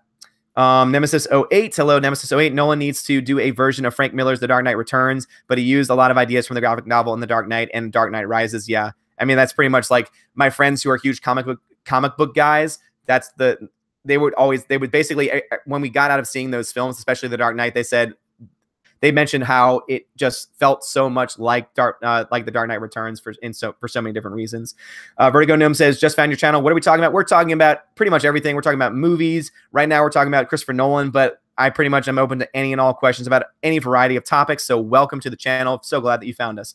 Lost Soldier 212 says, what? Never seen Leon? I know. I'm sorry. I knew I was going to get hate for that. I'm so sorry. It is on my list. I'm sorry. It's a total must see, but I will admit as an adult, it has a creepo como vibe to it. Creepy homo vibe to it. I think that's what you may have said. Yeah, I mean, it's still on my list. So I don't know anything about that, but it is on my list. So I'm definitely going to be seeing that. So don't worry about that. It is on my freaking list. Super says, aren't as good because he wasn't as inspired. Yeah. Vincent Vader. Hello, Vincent Vader. Welcome back. Cecil said Solo failed because C-3PO wasn't in it. Dude, I freaking love Cecil. Oh my goodness. Cecil did a live stream yesterday and it was amazing. If y'all don't know anything about Cecil, go check out his live stream yesterday. At one point, he reveals his face, but it's covered under a mask. And it's one of the freaking creepiest, but most funny things I've ever seen in a live stream. Go check it out. It is so funny. So great. I love Cecil. Leave Lightning. Who's Cecil? You need leave the stream right now and go check out Cecil's live stream. Cecil is life. Cecil is Bay. The Force is Cecil. Business Vader says you can't spell woke without Ewok. Oh my God. Yes. That is the quote. That is the comment of the night. I don't know if anyone else has said that before, but yes. Oh my goodness. No one is as woke as an Ewok. It's in their freaking name. I love it. I love it. I love it. That's fantastic. System Error says, yeah, there is some weird background to Leon. Early draft seemed a pedophile, but the characters were different in the early version. Yeah, I mean, I've never seen it, so I can't really say anything about it. But I mean, when you have an adult character next to like a child actress, I guess there's always going to be that possibility. So I'm sad to hear that. Hopefully when I see it, it doesn't come across that way. But it's seen as one of the best films ever made. So it's been on my list for a very long time. Brad Noble says, can't spell Ray without using Mary Sue. I definitely appreciate that comment. System Error says they actually didn't want to cast Natalie Portman as she was too young, but then rewrote it around here. Sounds about right. Darkside, hello, Darkside, welcome back. I love to see Nolan Jurassic Park film. I think he would make a really good Jurassic Park film. Those are the films, though, I feel like they could stop making. I mean, I think Jurassic World is fine. They're fun popcorn films. Like, they're a film I could sit down, have a good time at, feel like I'm justified paying for the ticket and paying for any popcorn that I buy. But those are films I feel like that could stop at this point. I mean, the first one's so great. Lost World's great. 3 was just not very good at all. Jurassic World 1 was fine. I still need to see Jurassic World 2. But they're just fun action films. So I guess he could make one, but I feel like I'd rather see him make a new original film rather than that. Will Last Name Guy says, yeah, that wouldn't be a good movie to make. Navy Lax says, if guys come from Game of Thrones ever do Star Wars, you'll get your Chewie ripping people's arms off. Yes, absolutely. Oh my goodness. If they when they make their series, if they can somehow get Chewbacca in it in some way and have them rip off arms and have all of like the Game of Thrones level gore, that would be freaking amazing. Mex ASC says, only if George R.R. Martin is doing the writing for them. Yep. You touche, sir. Touche.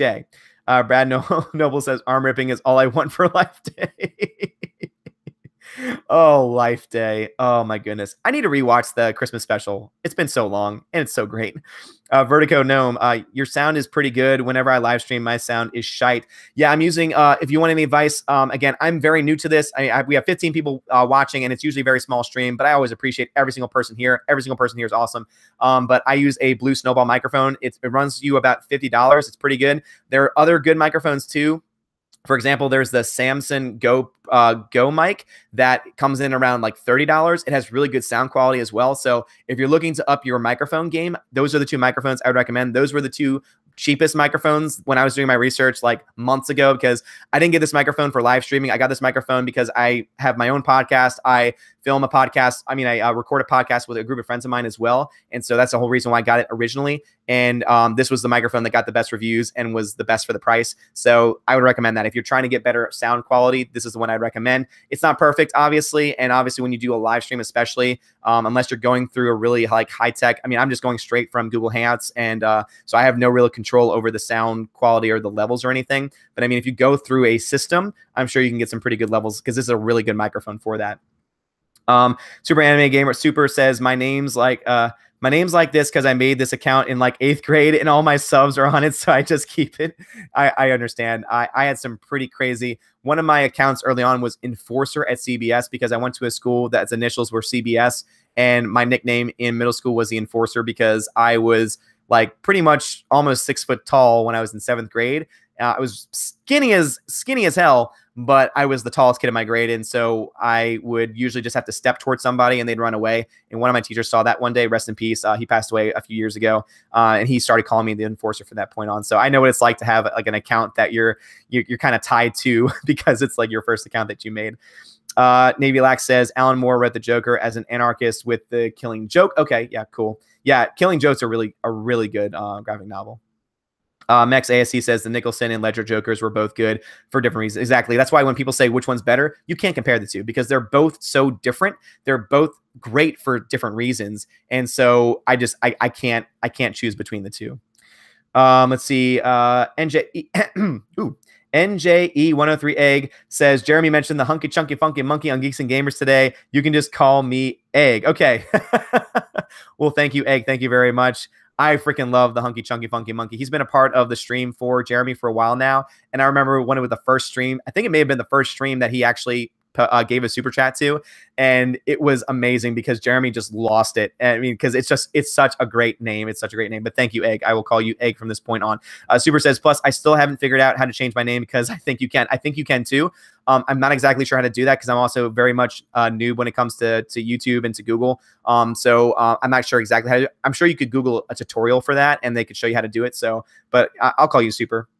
It's a really good name. Like, again, there's nothing wrong with the name. It's just, especially when I'm talking for like an hour and a half, 2 hours, sometimes I just start to get lost when it comes to reading all the names. Lee the Lightning says, Mark Hamill is the best Joker. Voice-wise, yes, you were absolutely right. He is the best voice actor for the Joker. But live action and as far as like the overall character goes, I think that's a toss-up, personally. I respect that though. Navy Lax says, Jonathan has said that's why the Joker should never have a backstory. He just appeared. Yes, and I've heard that too. Especially since that's pretty much how they played that Joker, how they played the character of the Joker, where he doesn't have a backstory. He's literally just an anarchist. He's literally just someone who's trying. Again, his whole mission in that film is chaos, and that's why I love it so much, because it literally is something where, again, as Alfred says, some people don't have a motive. Some people don't do anything for any particular reason. Sometimes they just want to see the world burn. Sometimes they just want to cause chaos. And that's what his character did. And that's why I love it so much. So freaking great. Nemesis08 says, Snatch is one of my all-time favorite films, and I don't know why. Snatch is a really good film. It's been a while since I've seen it, but Snatch is a really good film. I can understand why you really like it. Mex, talking to someone else. Vertigo Gnome, I really enjoy talking about films as well. That's why I make movie reviews. What were your thoughts on The Last Jedi? Vertigo, well, thank you. Welcome to the channel. So I could definitely tell that you're new to the channel because you're asking me about my thoughts for The Last Jedi. But yeah, that's why I do movie reviews as well. I've had a lot of videos that have been dealing with Star Wars lately, box office, talking about news articles dealing with it. But I do also do movie reviews. They don't do as well, but I still do them because I enjoy them and I enjoy talking about films no matter what. So that's why I'm going to continue doing them. I'm not just going to do videos just because they get a lot of views. I know that, I mean, I know that's like the mindset we should have on YouTube. And I mean, obviously that mindset is there because I want to be able to reach out to as many people as possible, but I'm also not going to stop doing videos that I like doing, like my movie reviews, like my trailer reactions, even though they might not do as well, because at the end of the day, I do it because it's fun. And if I wasn't having fun with this, I wouldn't be doing it. And I'm having fun with all you guys. Y'all guys are great. So that's why y'all are the reason why I keep coming back and why I keep on doing these live streams every day. But talking about The Last Jedi, so I've said this before. The first time I saw The Last Jedi, I thought it was okay. I just didn't know what to think. I think everyone was in that state of shock when the movie ended because we lost just one of the greatest characters in Star Wars history, that of Luke Skywalker, and so all of us were just kind of in a state of shock. And so I think a lot of people in the very beginning tried to justify it, try to explain it, saying, "Okay, yeah, it must have been good. Everyone else seems to be liking it, or a lot of the critics like it, and a lot of my friends seem to really like it as well. So it must be okay." But then you start thinking about it, and then you start to realize, wait a minute, this character is gone forever, and they went in the way that they did. And then you start to look at the characters. You start to, I mean, Cano Bite pissed me off as soon as I saw it.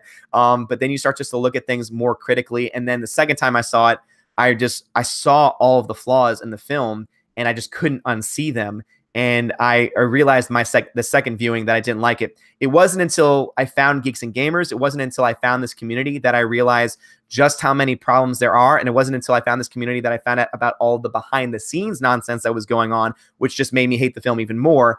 And so I definitely give total credit to Geeks and Gamers, to the Star Wars community that we have here, for my education. I mean, this stream almost every night has at some point evolved into, you need to read this, you need to play this Star Wars game, you need to, look up this character, you need to listen to this audiobook, because they're trying to educate me, and I love it. That's why I love this community so much, because everyone's trying to help one another. Everyone's trying to be positive with one another. Everyone's trying to do the very best they can to be as kind to another person as possible. And I love that. That's why it just pisses me off so much when everyone is just painted with the broad brush of everyone is hateful, everyone's a bigot, a sexist. When I've talked to these people, I now have gone like 5 straight nights in a row. I've had the same 10, 15 people who've come to join these streams every single night and have engaged and have had so much fun. And so when people when people start to use language like that, when it's totally off base and not true, it just pisses me off, because everyone here in this community is fantastic, is amazing, especially here, everyone here in the chat, especially Geeks and Gamers, Jesse Milestone, Anna. I mean, every single person on YouTube who's been covering this stuff is just an amazing, amazing people. And I mean, we're all flaws. I mean, this is something Jeremy talked about a lot lately, is we are all flawed. None of us are perfect, but it's the flaws that make us who we are. It's the flaws that make us individuals. It's the flaws that make us persons, that make us human beings. I mean, we're all flawed. And so I appreciate the flaws, though, because it's the flaws that make us interesting. But those are my thoughts on Last Jedi. A little bit of a tangent, but I think that it's worth talking about. Will Last Name Guy says Snatch is one of my favorite movies of all time. Yep, definitely agree with you there. Brad Noble says Nub Nub. Navy Lax says, by Jonathan, I meant Jonathan Nolan. Yeah, I figured you meant Jonathan Nolan. Speaking of which, Jonathan Nolan is one of the minds behind Westworld, and Westworld is an amazing show. So Jonathan Nolan is an amazing writer, because he's one of the minds behind Westworld, and Westworld's fantastic. Egg says, someone mentioned on here during the live streams. Please let me know what reference you're talking about, because I'm behind the chat, so I'm sorry. So if I see it again, though, I'll have a little bit of a reference to it. Vincent Vader said Cecil said that in one of his C3PO vids. I love Cecil. So a Lost Soldier 212 says, no, not homo como. That's a term for okay. Gotcha. It's the worst part of the film because Leon seems to have a thing for Natalie Portman. It makes you want to throw. Okay. Gotcha. Yeah. So if that is indeed the case, then I probably will be disgusted, just like everyone else is, rightly so. But it's still considered one of the greats. So there must be something else to it than that. It must not be that overt, or I guess that much of a. I'm just gonna stop talking on that, but I still want to see it because it's considered one of the greatest.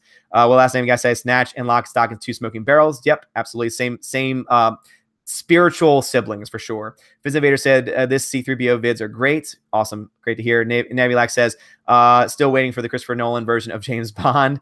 That would be really cool. That would be really cool. Brad Noble says Lock, Stock is great. Lost Soldier 212 says tough break for your Germany team today, brother. I know. So it was already bad enough that Iceland got kicked out. Germany, the former world champions, the ones that were, won it 4 years ago, they're like essentially the #1 favorite at the very beginning of the tournament, gets kicked out today. And I will say this, though, as sad as I am, they did not deserve to go on to the round of 16. They played so badly. They had so many chances to win. All they had to do today was win, essentially, and they couldn't even do that. So I'm glad they're not going on for that reason. Obviously, I would want them to go on, just like I wanted Iceland to go on, but they did not deserve to go on. And now I'm in the space where I don't know who to cheer for. I mean, I'm going to shoot for the underdog team in every game going forward. And once the round of 16 is finalized, I'm just going to look and see who is the biggest underdog in this entire tournament at this point, and I'm just going to root for them. And I'm sure just because I'm rooting for them, they're going to get kicked out right away, because that just seems to be happening. All of my teams are being kicked out.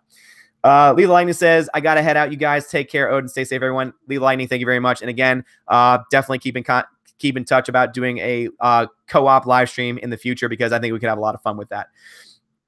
So thank you, Lethal, for joining us. Again, everyone's saying goodbye to Lethal. Lethal Lightning says, oh, beard is thick. Okay. Thank you. Yes, the beard is so thick right now. Navy Lack says, sorry, I mean you see you around. Brad Noble says, I'm sticking around for the wiki arm ripping off talk.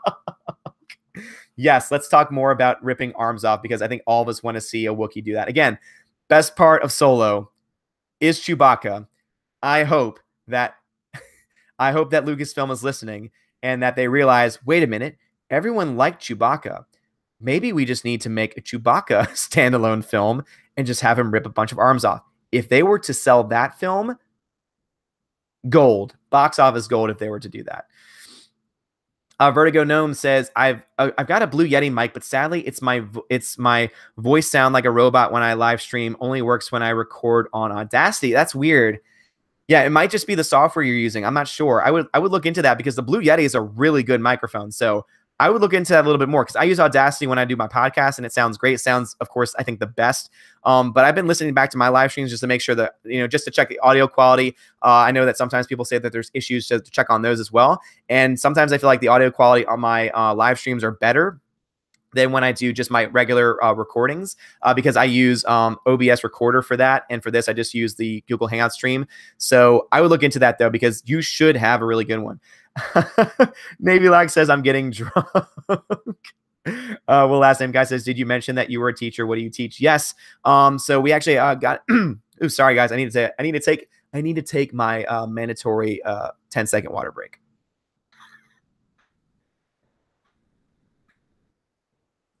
All right, I'm back. So I am a teacher. I teach theology at a Catholic school. So basically it's religion, but it's more than that, because it's focusing specifically on Catholic theology. I specifically teach the sacraments and a couple other things. I know that not everyone's interested in that. And so I always briefly touch on that, because I never want to spend too much time on it, because I know that, especially when it comes to religion, it's one of those sensitive topics, and I don't want to, push anybody away for that reason. But I teach theology at an all-boys school. Vertigo Gnome, how old are you? I'm 29 years old. I'm turning 30 this year. Oh my goodness, I cannot believe it. I'm turning 30 this year. Dark Side, how make great Jurassic Park? Oh yeah, he would make a great Jurassic Park film, I think. Sizamara says, Odin, check what cut you have of Leon. The Euro US cuts are very different. Which one's better? Because is this like Blade Runner, where there is one superior cut, or are they both equally good? Let me know. Let me know which one to check out. Brad Noble says, Odin teaches the ancient art of de-arming. Dude, I wish, man. I wish. That'd be awesome. Wouldn't that be awesome if that was like a class you could take? Well, last name guy says he doesn't get it. System Error says, search Movie Drome Leon on YouTube for a good mini doc about it. Okay, we'll do. I want to see it first, though. I don't want anything spoiled. I want to kind of go in as fresh as I can, because I really don't know a whole lot about it. I know that it has something to do with a hitman, and that's pretty much all that I know. And I know that Natalie Portman's in it, so I kind of want to go in there with that. Super says, when you give the Joker an origin, you humanize him. The Joker is supposed to be like the personification of chaos. He is a force of nature. Exactly. You are exactly right. Good shout there. Navy Lax says the Joker is an archetype, like a personification of evil. Greta, hello, Greta, welcome. I don't know why you retracted your message, but welcome. You're in the chat, so welcome to the chat. Welcome back. Nemesis 08 says Mark Hamill as the old Joker in The Dark Knight Returns. That might be actually good. Could be. System Error says, have you seen Lock, Stock, and Stew, Smoking Barrels? Odin is a classic. Yes, I have. I did like it a lot, but for me, I've seen it once, and because Snatch and Lock, Stock were made by the same people and are just really spiritual siblings in a lot of ways, I always get them confused. So I never remember which film was which when I'm thinking back on certain scenes. So I want to see them again, so that way I can have a better grip on it. But I have seen it, so that they are good films. That's why I understand why a lot of people like them. Brad Noble says, why he keeps switching his Scar story in Nolan's film? Exactly. Like that is again, but it's brilliant, because again, he does not have an origin story, and he basically, and someone made a really good video. I forgot where it was, but they made a really good commentary saying that each origin story is relevant to who he is talking about. So he talks to someone about his father in a certain way, and that kind of correlates to that character. He talks to Rachel Dawes about his wife, and so that correlates to something else about his character. So I feel like his stories reveal small things about his character, but not in the direct correlation to his own life, but in who he's talking to and in what story he's telling them. So I thought that was really interesting how someone was able to break that down. Nemesis 08 says Lock, Stock is good. It is. Will Last Name Guy says talking about a little bit of everything. Yep, pretty much talking about a little bit of everything. Mex says that's one of the reasons why I like the Joker from the Arkham games. If you're going to have an origin story, make it a multiple choice. Yeah, I have friends that love I watched my friend play Arkham Asylum, and oh my goodness, the Scarecrow level is insane and so terrifying. Like, he said that he would play that at night, and you have all the freaking like syringes and needles coming out of nowhere. Terrifying, the stuff of nightmares. But it looked like such a cool game. If I was going to jump into any games, it would be games like Arkham Asylum. Darkseid said Last Jedi has bad writing. Yep, absolutely. There's so many plot holes. There's just so many character problems as well. There's also really weak characters as well. Will Last Name Guy says both of those movies were brilliant. Rock and Rolla, not so much. Yeah. So that's also part of the same, like, that's like, if those two are siblings, that's like the long lost cousin. Like, that's like the long lost third cousin that's just not quite right. Probably from the South. Sister Mara says Lock, Stock really holds up as one of the last filthy films before everything went digital. It's gorgeous. Yeah. I definitely do want to check it out again, though. Nemesis 08 says pulled, not pupped. What? Darkseid, this trilogy is a mess. Damn right. It is a total mess. I usually don't read replies, but I just saw the word. So Mex tells Darkseid, it's not a true trilogy. It's a schizophrenic mess, which is one of the reasons why Kathleen Kennedy needs to go, because she is the one that greenlit all of these choices to bring in different directors, allow them to take the stories in different directions. And literally now it is like the mind of a schizophrenic. Because also, too, J.J. Abrams is coming back. So does that mean that episode 9 is going to be a sequel to episode 7, or are they just going to ignore episode 8? What tone are they going to try and set? Because they are just so tonally different that if you were to watch them all in a row, it just wouldn't make any sense. It literally is like schizophrenia. So that's a really good point. Brad Noble says, if Snoke comes back, I'm walking out of the theater. There are a lot of things that could happen that I feel like people would walk out of the theater if they were going to see the film, if they were like sneaking into the film. There are some things I'm sure that even people who didn't pay to see it or pay to see something else would walk out of the theater for. Will Last Time Guy says they gave the reins of Star Wars to the completely wrong group of people. It was doomed from the start. Yeah, again, I had hope because J.J. Abrams, I feel, is a competent director. I know not everyone agrees with that, but I do think he's a competent director. But Rian Johnson, though, just really, I mean, if it was like kind of like on the edge with J.J. Abrams, it ran off the cliff with Rian Johnson. And once you're off the cliff, unless you can fly, which none of these people can, unless you're Leia in space, you're not going to be able to come back anytime soon. Brad Neville says, if Darth Jar Jar shows up, I will praise 9 as the best film ever. Dude, I totally agree. If all of a sudden the Darth Jar Jar storyline rumor is confirmed, I will actually leave the theater, go buy a giant bucket of popcorn, and then buy a ticket to see the next showing. So that way, and because a large bucket you can get free refills on, and then I'm going to stay at the theater all night just so that I can watch that scene over and over and over again, because Darth Jar Jar is what we need to save the universe. Nemesis 08, Odin, how do you keep from having a bobblehead with that amazing beard? It looks heavy. Well, I do what I can. Oh, for anyone that's new to the stream, we were doing this last night, but since I have a light on now, I feel like you can see it better. This is how strong my beard is. I can put pencils in it. I had 3 in there last night, but I'm going to keep that as a rare occurrence. I'll put a random one in there every now and then, but to put 3 in there, those are for special streams.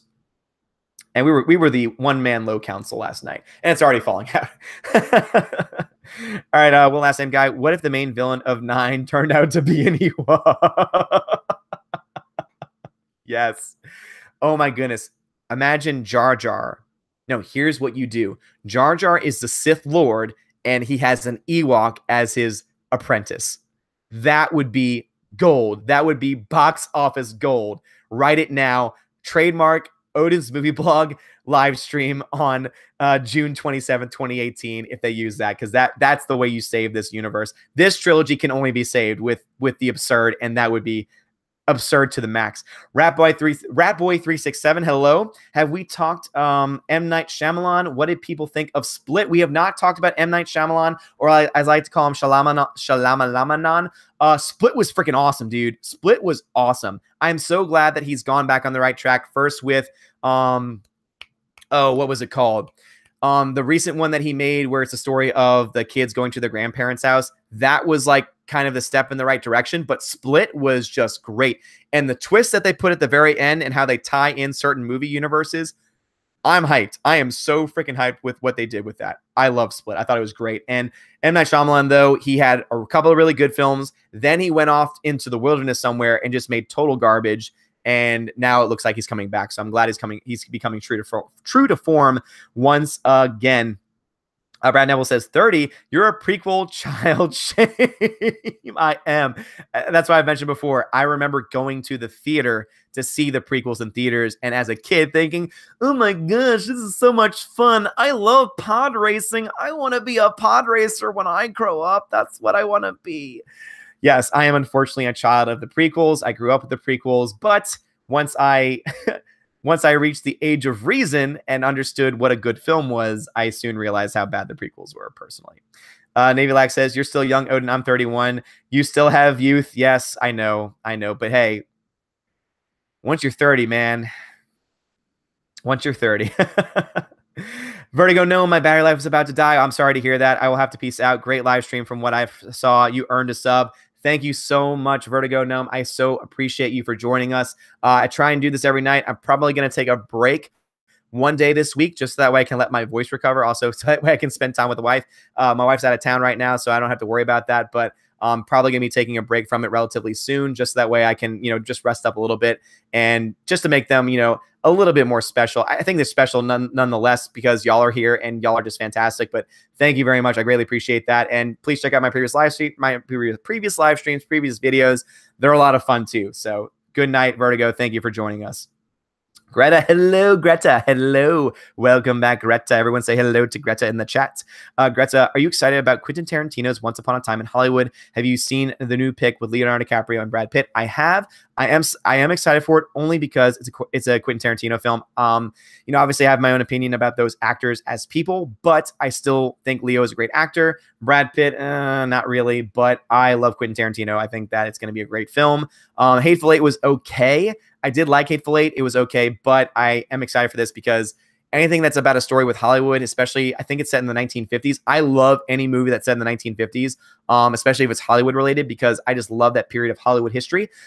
So I am excited for it. Brad Noble said, nope, Toys R Us. Get before the close.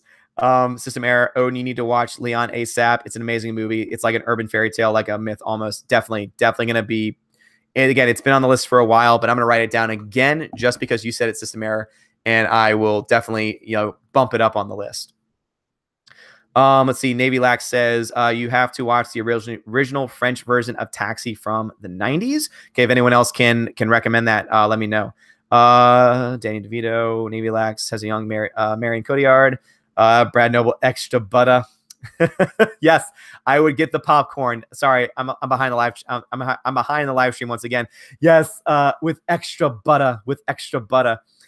Super says, I have no clue how Kathleen Kennedy thought the trilogy could work. Looks like they didn't form the story in advance and have directors meet at least once. Yes, and please check out Ivan Ortega. Ivan Ortega did an amazing video on Geeks and Gamers today where he talks about how there are better producers than Kathleen Kennedy, and he breaks down all the ways in which she's been screwing up, and he is spot on in every single one. One of the points that he makes, though, is about planning and how Kathleen Kennedy, unlike other producers, essentially has done no real long-term planning based on what we have seen. So definitely a good shout there. Check that out, though. Navy Lack says your girlfriend could keep her things in your beard instead of her purse. My wife could definitely do that. You're absolutely right about that. Let's see. Brad Noble, Ewok Apprentice, mind blown. I know, right? Oh my God. Wouldn't that be freaking amazing? Nemesis, gotta run. Thanks for being my buddy, Odin. Hey, Nemesis, thank you so much for joining. Always welcome to have you in the chat. Thank you for being here. Thank you for always joining. I appreciate you. And I'm actually going to start wrapping things up soon anyway, because I was wanting to stop the stream around 10, so that way I can get a full night of sleep. But I'm going to finish these comments and then we're going to call it a night, since a couple people seem to have to be leaving, but definitely going to finish these comments though beforehand. Let's see how far behind am I at this point. So not too far behind. All right. Let's see. Well, last name guy. I honestly feel like they set out to destroy the franchise out of spite for man babies. You know what? I would not be surprised. They are so petty. Some of these people are just so damn petty. I would not be surprised by that at all. Super says M. Night Shalama Ding Dong. Absolutely. And yes, I agree with you, Super. Split was absolutely awesome for sure. Super says, I think M. Night fell off the wagon because he was way overpraised too early. When you think you're indestructible, you stop caring. Yeah, I agree with that. But nothing in my mind can forgive what he did with Avatar: The Last Airbender. That movie is just such garbage. Yes, hello, Greta. Navy Lax, Brad Pitt is the actor of blandness. Yeah, I agree with that. Greta says it's actually set in the late 60s. Okay, late 60s. Late 60s are okay. 50s are better for me, but I still love when Quentin Tarantino does period pieces. I think he's really good at it. It's about the Charles Manson murders. That's right. I remember him mentioning about Charles Manson. So yeah, I'm actually interested in seeing that for sure.